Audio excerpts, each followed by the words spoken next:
Narinig niyo na ba yung term na virtual autism? Marami na kasi yung nagtatanong sa akin, is this a new kind of medical diagnosis? Is it a new kind of autism? Anong mga nakikita sa bata na merong virtual autism? Saan ito nanggagaling? At anong pwedeng gawin natin kapag napansin na natin ito? All super good questions, kaya tara usap tayo, let's get talking. Hello sa mga hindi pa nakakakilala sa akin. I'm Teacher K and I'm a registered speech-language pathologist from Quezon City. Hindi ko na patatagalin pa itong mga pag-uusapan natin tungkol sa virtual autism. Simulan natin sa ano siya, anong mga katangian niya, anong mga posibleng sanhi nito, at anong mga pwede nating gawin. Wala pa actually masyadong scholarly articles about virtual autism. Ang scholarly article ay yung mga sinusulat ng mga respetado sa kanilang mga industriya in their field of studies, or they are affiliated with a respected organization, or they are peer-reviewed. Ibig sabihin ay pagkasulat niya nitong article niyang ito or ng research niyang ito, marami pang ibang people in that field who say, approve kami or we see the relevance or the truth in your research or your study. The term virtual autism was actually only coined in 2018 by a Romanian clinical psychologist named Marius Theodor Zamfir. Pag sinabi natin coined the term, siya ang unang kilalang gumamit ng phrase na ito. Since then, may mga gumamit ng term na ito, like in studies na nakita ko from Turkey or mainland China. Pero yung mga dinedescribe nila in all of their papers about virtual autism also refer to something that I've been calling screen addiction. Pero with a particular focus on how so many of the characteristics are similar with what we understand of autism today. Pero if we don't specifically look for the term virtual autism, but how it is described, ang dami ng research as early as the 80s that want to see ano ba ang effect talaga ng screens, it's been called screens, media, digital media, technology, on babies from 0 to 5 years old. Yun usually mga range na sinastudy nila, 0 to 2 years old, 0 to 5, 0 to 6. Okay, so dyan ang galing ang term. Now let's talk about the characteristics kung bakit natawag siyang virtual autism. Bakit autism? Kasi ang mga nakita sa studies ay ang dami niyang mga traits or qualities or behaviors na yun din ang nakikita doon sa classical autism na ititiyak natin sa DSM or doon sa Diagnostic and Statistical Manual of Mental Disorders. So ngayon isa-summarize ko na lang halo-halo yung mga studies kung anong mga nakita kong overlapping traits of screen addiction or virtual autism as it is called now and classical autism. Ito yung mga common characteristics nila. Babasahin ko na lang kasi medyo marami. There is speech delay, regression of verbal output, or nakakapansin na dati nagbababble na sila pero biglang wala na ulit ginagawang tunog. Or dati nakakapagsabi na yan ng mama kapag may gusto siya pero ngayon wala na, hindi na siya sumasagot. So regression or pagkawala ng skills na dating nandyan na. Itong next, not responding when called. Or kapag tinawag nyo yung name niya, hindi man lang siya lilingon or titigil. As in parang NR, no reaction. They also see a difficulty in joint attention. Ang joint attention po ay kapag tayong dalawa, meron tayong ka-interact, let's say, ang bata at ikaw. Kapag sinabi nating merong joint attention ng isang tao, kapag sinabi mong, look, sabay kayong titingin dun sa isang item na yon where you call the attention. Or while both of you are playing, pinapanood niya kung paano ka naglalaro ng item at hindi parang nasa iba tumitingin. So that is joint attention. So nakikita din nila na sa virtual autism ay kulang din sila sa joint attention. Meron rin silang difficulty with sustaining attention on tasks. So maaaring may ginagawa pero ang bilis-bilis mag-shift ng attention nung bata. Some also see poor muscular coordination or parang nahihirapan ng mag-develop yung gross motor skills nila or fine motor skills, for example, jumping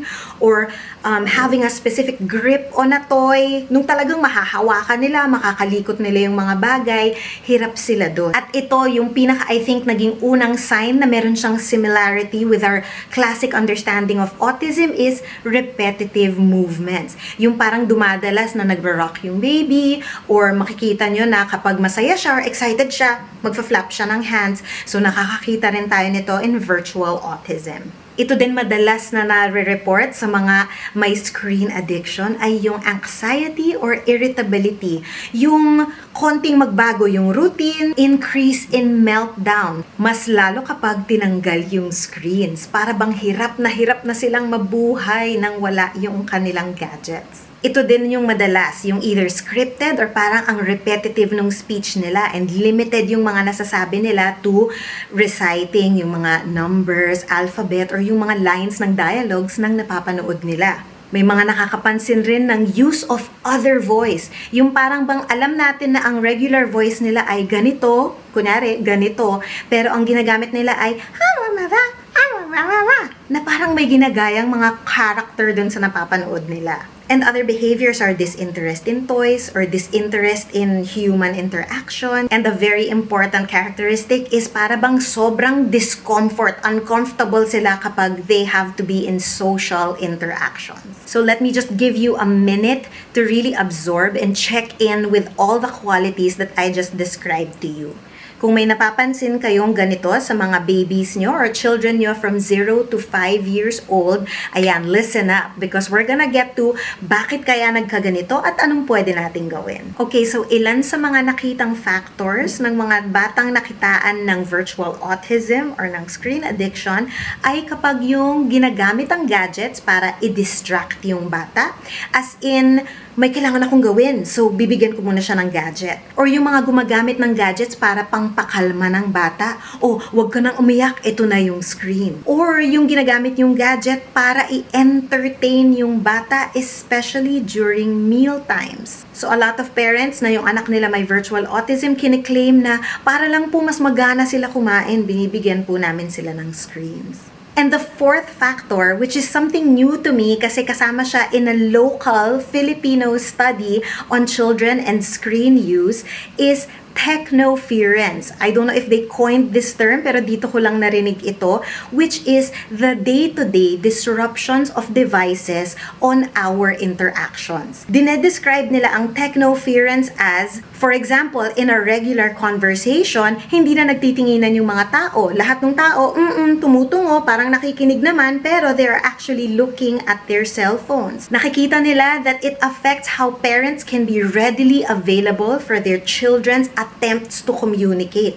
Baka may tinatry yung batang i-gesture, pero dahil busy ka on your own gadget, hindi mo na napansin at hindi ka naka-respond dun sa communication attempt ng bata. So from all the studies, anong mga nakikita nilang eventual effects nito? Well, first of all, yung medyo short-term effect is nakikita nila na kapag remove yung gadget or yung screen, mas mabilis na magwala yung bata or may sometimes even result in violent behavior. Other effects babasahin ko kasi medyo madami sila.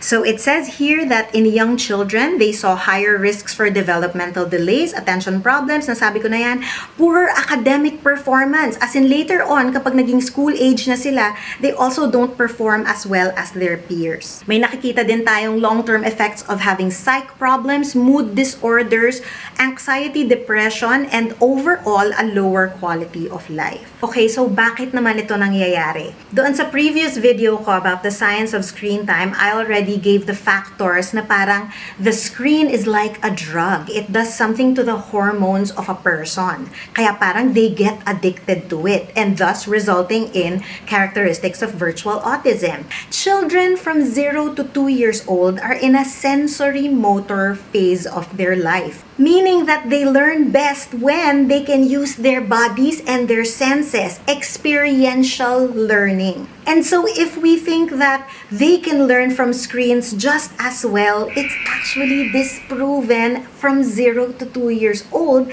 because screens are usually two-dimensional only. And the only senses that are stimulated are their visual, possibly auditory, kung nakikinig kayo with the music or the sounds on. But there is very little transfer of that knowledge to real life. Kasi nga, they need to hold things. They need to sense more whole body stuff for them to actually learn through their experiences. A lot of those babies that are also in that stage or age range in life will also be just learning how to self-regulate. Not a lot of babies can just stop themselves from continuing on with watching screens. Although, here's another interesting perspective from some of the studies na nakikita nga nila that not all children naman are affected the same way by screens and gadgets. Naikwento ko na rin to dati, a personal anecdote na merong nag-message sa akin na, Mommy, kinakwento niya na meron siyang twin boys. At dahil minsan nabibisi, kailangang may gawin, iniiwan niya yung boys doon in front of a show, a video. Pero napansin niya na yung isa niyang baby ay hooked na hooked, hindi makatayo. Kapag tatanggalin mo na, nagdadabog.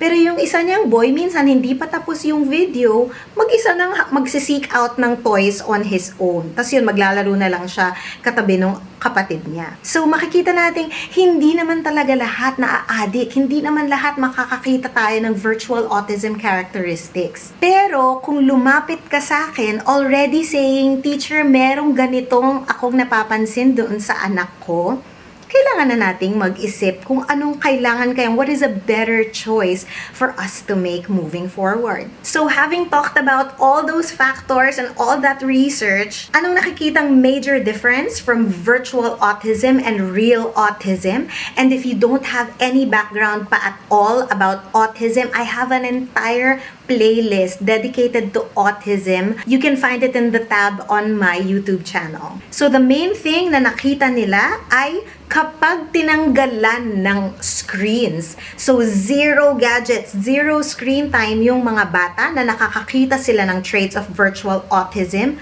kapag biglang isa-isang nawala yung characteristics na yon, simply by removing the screen, alam natin, sure tayong virtual autism lang yun. Pero kapag hindi nawala, kailangan pa rin nating mag-continue to observe and seek out the advice of a professional. So, gusto ko lang klaruhin that virtual autism is not a medical diagnosis. It is not a new kind of autism. It is only a phenomenon or a new pattern na nakikita natin that children who become very addicted to screens, either because early silang na-exposed or from 0 to 2 years old or sobrang nabababad sila sa exposure, ay nagkaka-characteristics of autism. Very similar to autism, but not autism. So, syempre, moving forward, kailangan malaman natin what can we do. So, the first thing you need to try is what I always say, screen rehabilitation or unlearn the use of the gadgets or watching as part of your daily lifestyle, especially from children from 0 to 2 years old. Kapag hindi natin to subukan, dumiretso na lang po kayo sa doktor at sa doktor kayo magpa-assess. But I'm giving you this option of trying to remove all screens first dahil kapag gawin nyo yon at isa-isang mawala yung characteristics of virtual autism, di mas makikita nyo for yourself na, okay, mukhang hindi naman pala siya real or classic autism. It was just an effect of the children being addicted to the screens. So first thing to try is remove screens. Zero screens from 0 to 2 years old. Now, ang daming nagsasabi, hindi naman talaga teacher pwede. It's impossible. In our society ngayon, it's impossible. But I have had so many families who have tried it and said, oh, it's possible. It's hard, but it's possible. So dun sa mga nagsasabing, wala po akong choice, hindi mo alam kung gaano kahirap maging nanay. Well, that's true. Hindi ko alam kung gaano kahirap maging nanay, pero ang dami ko nang nakatrabaho ng mga nanay, tatay, lolo, lola that have tried zero screens and have made it work. Because the truth is, do you have a choice? Yes. Mahirap ba tong choice na to? Yes, also. And I support you. It is hard, but you can do it. It is inconvenient, but you can do it. Next thing to remember is kung yung anak nyo ay between 2 to 5 years old naman na, to not go beyond 1 hour of screen time. Both the zero screens from 0 to 2 and no more than 1 hour from 2 to 5 years old are based on the advice of the medical community worldwide. Sobrang dami na pong studies na ganito po yung mga recommendations. And even when you are giving about an hour of screen time for your children from 2 to 5 years old, it is still best to be co-viewing. As in, hindi mo siya iiwanan doon at mag-isa siyang natututo kasi mas marami silang matututunan kung sabay kayong nanonood. You have a shared experience and you both can talk about aspects and you can label things on the show at the same time. You are strongly advised to choose all the programs for your children before they even watch it. Dapat bago pa nila mapapanood, napanood nyo na at kita nyo, okay, approve ako sa lahat ng nilalaman ng show na ito. Also, avoid fast-paced programs. Nabanggit ko na rin to dun sa luma kong episode where it is the quick succession of events or scenarios ay yung nagkaka-effect sa impulsive behavior and difficulty with waiting ng mga bata. Also, and the most important thing in all this is that the entire household needs to be on board with all of these plans. That means lahat kayo dapat decreased screen time din. Dahil nga dun sa nabanggit kong technoference at dun isa pang nakita nilang factor of having background media. As in yung hindi naman nanonood yung bata, wala namang nanonood pero naka-on lang yung TV dahil lang nakasanayan yun. Nakita nila na pati ito may effect, so if you can avoid it, it would be best. Now, before I end this, just a few more tips that I want to say, not ranked in any particular order, pero if there's anyone who is a policy maker, someone in the government who can affect any sort of change, ang hinihingi ko po sana ay makakagawa kaya tayo ng public service announcement before any cartoons or any children's programs. Parang yung ginagawa natin with the ratings before each show, pero to remind parents and the whole family na, kunyari, something like, ang programang ito ay hindi angkop para sa mga bata from 0 to 2 years old. Kaya naman, di ba? Para lang may paalala because all of us need reminding. Hindi masamang magpaalala. I also want to remind you guys to be very vigilant about the videos that you watch on YouTube. Some of them are not very well researched. Hindi ko alam kung anong klaseng perspective yung ginamit nila. But especially about this virtual autism, ang dami kong napanood na actually yung isa galing sa SLP somewhere in another country na parang, what are you talking about? So, I just want to warn you guys of misinformation also and to use critical thinking. Also, I'd like to request for parents to stop giving advice on screen time to other parents na nakaka-experience na ng delays yung mga anak nila. Why? Because saying things like, yung anak ko naman pinapanood ko pero ang daldal-daldal niya ngayon, ang dami niyang alam. And that's because nakita na nga natin, not everyone becomes screen addicted. So kung hindi ka affected, hindi ikaw yung target audience ng advice and information na to. But doing so, just because you feel like you're reassuring other parents that it's okay, it can actually do more harm than good because dun sa mga parents na hindi alam kung paano mag-proceed, baka isipin nila, okay lang naman pala eh, sabi niya okay naman dun sa anak niya. But we don't know the experience of that parent. So I hope we can refrain from doing that. And that's it. If this was helpful, don't forget to subscribe, follow, like, share, comment. I'm Teacher K Talks on all social media accounts, but especially my YouTube. This is my home, but also Facebook, Instagram, and TikTok. And happy talking, mabuhay!